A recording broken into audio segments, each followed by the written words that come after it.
Okay, अब हमने पहले ये इंट्रामुरल सीखा, तो अब एक्स्ट्रामुरल के बारे में थोड़ा सा अब ध्यान देंगे, पढ़ेंगे। तो इंट्रामुरल मतलब with in the wall, institute के अंदर सिर्फ स्टूडेंट ही, उनके स्टूडेंट पार्टिसिपेट कर सकते हैं। तो एक्स्ट्रामुरल का मीनिंग क्या हुआ ये मैं आपको बता रहा हूँ अभी। The word extramural is divide from two Latin word extra and mural. Here extra means outside, whereas mural means the wall. Extramural means outside the wall or campus. Example, outside the campus of the institute or school. That means when one or more schools or institute join together and organize competition or sports or games related activities, these are called extramural activities. Such competitions are also called inter-school competitions. Such competitions are to be planned well in advance so that the schools participating in this competition to get enough time to well prepare and their participants for the competition. मतलब कि क्या होता है कि outside school कोई competition करना, उसको हम एक्स्ट्रामुरल कहते हैं। जैसे हम स्कूल के बाहर कोई टूर्नामेंट खेलने जाते हैं, जैसे वो उसका नाम इंटर स्कूल भी हो सकता है या कोई भी गेम के रिलेटेड, तो हम उसको एक्स्ट्रामुरल कह सकते हैं। और ऐसे इंटर स्कूल में हमें थोड़ा सा पहले से ही आपको बताया जाता है कि ये 1 महीने बाद है या 2 महीने बाद है, ताकि आप वेल प्रिपेयर अपनी टीम को कर सकते हैं एक्स्ट्रामुरल में। तो इसके इम्पोर्टेंस क्या है, सिग्निफिकेंस ऑफ एक्स्ट्रामुरल एक्टिविटीज़ क्या है, ये मैं आपको बताता हूँ। तो पहला है provide opportunity to school. School get an opportunity to exhibit their sports capabilities.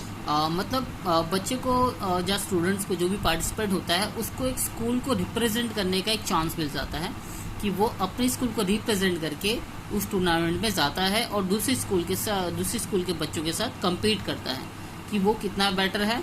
और इससे स्कूल की इमेज भी लगी होती है, क्योंकि अगर आप किसी स्कूल को रिप्रेजेंट करते हो तो वो स्कूल का नाम ज़्यादा इम्पोर्टेंट होता है, क्योंकि आप स्कूल के थ्रू आए हो। देन अगर आप आउटसाइड, अगर बाहर के बच्चे होते या स्कूल में नहीं पढ़ रहे होते तो आपको पार्टिसिपेशन अलाउड नहीं होती है, इसलिए आप स्कूल का नाम लेके आए हो। तो ये स्कूल की एक स्पोर्ट्स कैपेबिलिटी दिखाती है कि वो कितना अच्छा है, वो कितना इम्प्रूव कर रहा है, या स्कूल कितनी कैपेबल है कि बच्चों को तैयार करती है। Okay, through extramural activities, school get an opportunity to compete in the game and sports with various other schools, which is healthy atmosphere to present their capabilities in competitions with the other schools. Schools having a good extramural abilities are able to show them up vice other competing school, which can enhance their prestige of this school and inspire other school to show up better next time. हम जब participate करते हैं तो एक बार जाते हैं, सीखते हैं, हम हमारे जो भी है टैलेंट या स्किल है वो दिखाने की ट्राई करते हैं। ओके, और हम इंस्पायर होते हैं, कुछ सीखते हैं, और दूसरी स्कूल अगर अच्छा कर रही होती है तो भी हम अच्छा करते हैं, और हम सीखते हैं कि ये नेक्स्ट टाइम अच्छा करना है। Okay, the next second point है sport performance standard is raise. Okay, तो मैं इसको बताता हूँ। Such extramural activities competitions raise the standard of the all competing school as they all are trying for the top slot and hence are encouraged and inspired to put up their best performance. Even the loser are inspired and fire up to achieving the next time.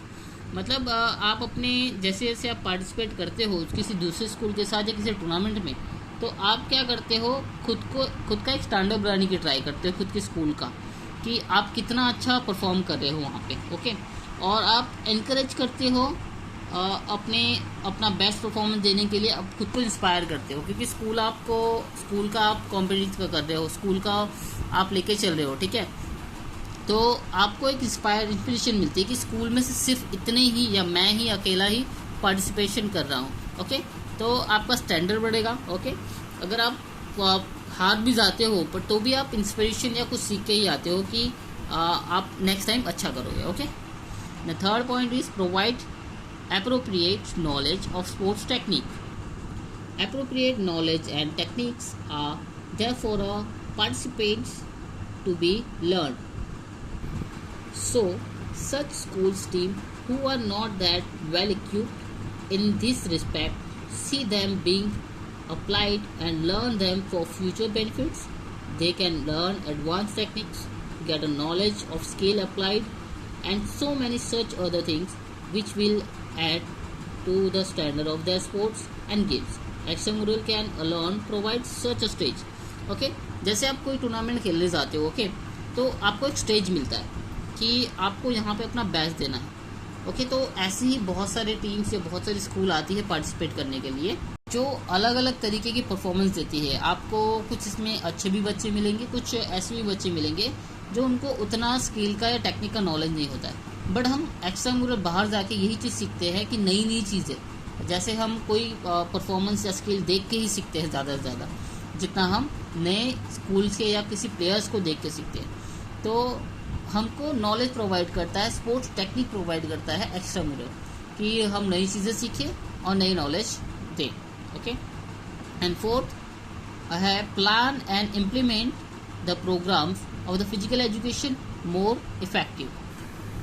तो इसमें बताया है कि to a great extent extramurals are the best means to implement the program of physical education and make them successful. Extramural are the best and in expanding the base. Okay, जो physical education है उसको एक्स्ट्रामुरल बहुत ज़्यादा effect कर रहा है, बहुत ज़्यादा सपोर्ट कर रहा है, क्योंकि जब तक आप बाहर नहीं खेलने जाओगे तब तक आप खुद को सीखने का या किसी को ऐसा खेलने का जज्बा नहीं होगा, कुछ आप ऐसा खुद को इंस्पायर नहीं कर पाओगे। जब आप बाहर नहीं खेलोगे कोई आपको जानेगा नहीं, कोई आपको देखेगा नहीं। अगर आपको आपका एक स्पोर्ट्स इमेज बन जाता है जब आप बाहर खेलने जाते हो किसी भी टूर्नामेंट का, तो देन आपको ये नाम से नहीं बुलाया जाता कि देन ये प्लेयर है इसका ये नाम है, देन ये नाम से बुलाया जाता है कि देन ये स्कूल का है, ये प्लेयर है जो बहुत अच्छा खेलता है।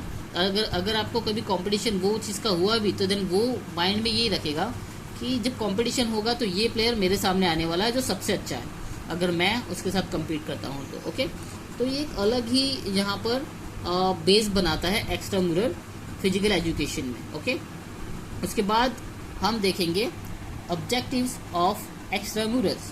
ओके तो पहला पॉइंट है तो इसको थोड़ा पढ़ के बताऊंगा मैं कि one of them object extramural activity to enhance the standard of sports. By taking a part in extramural, the student get gradually more and more technically and tactically equipped. They gain efficiency day by day in their chosen field of sports. Their performance keep on improving as the competitions increases along with the new participation joining in gradually. Thus we see extramural increase the standard of the game and sports. Okay तो अगर आप दिन ब दिन यहाँ पे एक्स्ट्रामुरल बाहर participate करते हो, खेलने जाते हो, तो आप अलग अलग प्लेयर से पार्टिसिपेशन करते हो, ठीक है, अलग अलग स्कूल पार्टिसिपेशन करने आती है। तो जैसे जैसे आप खेलते जाते हो वैसे वैसे आपका टेक्निकली और आपका ग्रेटफुली आप माइंड डेवलप, सारी चीज़ आप डेवलप करते हो। तो उससे क्या होता है कि आपका जो फील्ड ऑन स्पोर्ट है, जो भी आप गेम चूज़ करते हो, आप उसमें अलग अलग तरीके की अचीवमेंट्स हासिल करते रहते हो। ओके आपकी कंपटीशन इंक्रीज होते जाती है, अलग अलग तरीके के आप है ना पार्टिसिपेट ज्वाइनिंग करने के बाद एक स्टैंडर्ड दिखता है आपका कि आप कुछ सीखते हो जब आप बाहर खेलने जाते हो। ओके तो आपका ये स्टैंडर्ड इंप्रूव करता है to provide experience of students. Okay जैसे जैसे आप खेलते हो वैसे वैसे आपको अलग अलग तरीके एक्सपीरियंस होते जाते हैं। भले आप कभी कभी क्या होता है आप बहुत ज़्यादा स्किल्ड हो, आपको स्किल आती है, बहुत ज़्यादा नॉलेजेबल हो गेम के, बट कभी कभी क्या होता है एक्सपीरियंस बहुत ज़रूरी होता है गेम का। अगर आप बहुत ज़्यादा अच्छे प्लेयर हो, अगर आप नेट्स में या किसी चीज़ में, अगर आप ग्राउंड पे या स्कूल में प्रैक्टिस करते हो तो बहुत अच्छे प्लेयर हो, बट अब जब बाहर जाते हो तो अलग अलग एक्सपीरियंस आपको सीखने मिलते हैं क्योंकि बहुत सारे प्लेयर हमसे ज़्यादा अच्छा होते हैं। ओके तो मैं बताता हूँ, in each and every field experience play a vital role. It has more to do so in the field of sports and games. Extramurals provide ample of opportunities of the students through various competition organized by it. This is reflected in the future competitions faces by this experience students by their enhanced performance in their respective fields. Okay जैसे जैसे आप अलग अलग चीज़ें सीखते जाते हो, ठीक है, अलग अलग रोल प्ले करते जाते हो गेम में, तो वैसे वैसे आपको एक्सपीरियंस होता है। फिर जब इन फ्यूचर आप जब कोई कंपटीशन आप खेलते रहते हो, हर रोज़ आप या कोई मंथ में या 2 महीने में कंपटीशन करते हो, तो अलग अलग एक्सपीरियंस होता है। जैसे जैसे फ्यूचर आप जाओगे तो वैसे वैसे आपको अलग अलग चीज़ें एक्सपीरियंस होती है और आप सीखते जाते हो। ओके, थर्ड है to develop sportsmanship. Okay, last मैंने जब इंट्रामुरल में बताया था उसमें भी स्पोर्ट्समैनशिप था। जैसे जैसे आप इन द बॉल आप खेलते हो अपने स्कूल के अंदर, अपने स्कूल के फ्रेंड्स के साथ, ओके, स्कूल की टीम के साथ, तो आप स्पोर्ट्समैनशिप आपने बताते हो। बट अब जब बाहर खेलने जाते हो एक्स्ट्रामुरल, बाहर विद इन द वॉल आप बाहर किसी टूर्नामेंट में जाते हो खेलने, उस टाइम पे ये चीज़ बहुत ज़्यादा मायने रखती है, क्योंकि आपके साथ आपके स्कूल का नाम भी जुड़ा होता है। तो आपको ये सब चीज़ें ध्यान रखनी होती है कि आप ही नहीं, आपका स्कूल भी यहाँ पर बदनाम हो सकता है अगर आप कोई गलती करते हैं। बट इसमें जब ये चीज़ करते हैं, बाहर खेलने जाते हैं, तो हमारी स्पोर्ट्समैनशिप डेवलप होती है, क्योंकि हम दूसरे भी स्कूल को देखते हैं, अच्छे प्लेयर को देखते हैं, वो कैसा बिहेव करते हैं, वो कैसी बातें करते हैं, वो कैसे खुद को वहाँ पे हैंडल करते हैं किसी नए प्लेयर के साथ बात करते हुए। तो हम खुद को डेवलप करते हैं स्पोर्ट्समैन को, किसी अदर अच्छे स्पोर्ट्समैन को देख के। Okay, the last fourth, to broaden the base of the sport. Okay, many schools gradually take parts in extramurals, and the rest of the school which see it or know about it get motivated and gradually enter to fry. This is in this way this competition increase in the number of schools or institution participation, and the motivation get affected in cast positive view on the surrounding school and student, broaden to the base of game and sports. Okay, जब आप किसी जगह participate करते हो एक्स्ट्रामुरल में, तो एक नहीं बहुत सारी स्कूल्स आती है वहाँ पे पार्टिसिपेट करने के लिए, और वहाँ पे बहुत ज़्यादा अच्छे तरीके से पार्टिसिपेट करने के लिए मोटिवेट होते हैं। ओके, और ये सब चीज़ें हमें मोटिवेट करते हैं, इफेक्ट करती है, पोजीशन पॉजिटिव व्यू लेके आती है कि हमें इस चीज़ में गेम ऑफ स्पोर्ट्स में पार्टिसिपेट करना चाहिए। ओके, तो एक्स्ट्रामुरल हमें बहुत सारी चीज़ें सिखाता है। Okay, to provide knowledge and new rules and regulation and advance technique, अलग अलग टेक्निक्स और न्यू रूल्स और रेगुलेशन सिखाता है। अगर अब हम बाहर खेलने जा रहे हैं तो हमारे स्कूल के रूल्स कुछ अलग होते हैं, क्योंकि हमारे पास प्लेयर ऐसे कम होते हैं या कुछ ऐसे कैपेबल नहीं होते जो उस तरह पार्टिसिपेट कर सके या उस तरह पे स्टैंडर्ड दिखा सके। पर जब बाहर हम जाते हैं तो हमें पता चलता है कि नए रूल्स और रेगुलेशन क्या है, तो उस हिसाब से हम फिर आके स्कूल में या कोई इंस्टीट्यूट में प्रैक्टिस करते हैं, ताकि हम जो गलतियाँ यहाँ पे करते थे वो वहाँ पे ना करें। Okay, thank you. अगर आपको इंट्रामुरल में कुछ भी टॉपिक में प्रॉब्लम या कुछ क्वेश्चन नज़र आ रहे हो या कोई डाउट्स हो, तो प्लीज़ कमेंट्स करें, मैसेज करें, I will be there for you. Thank you.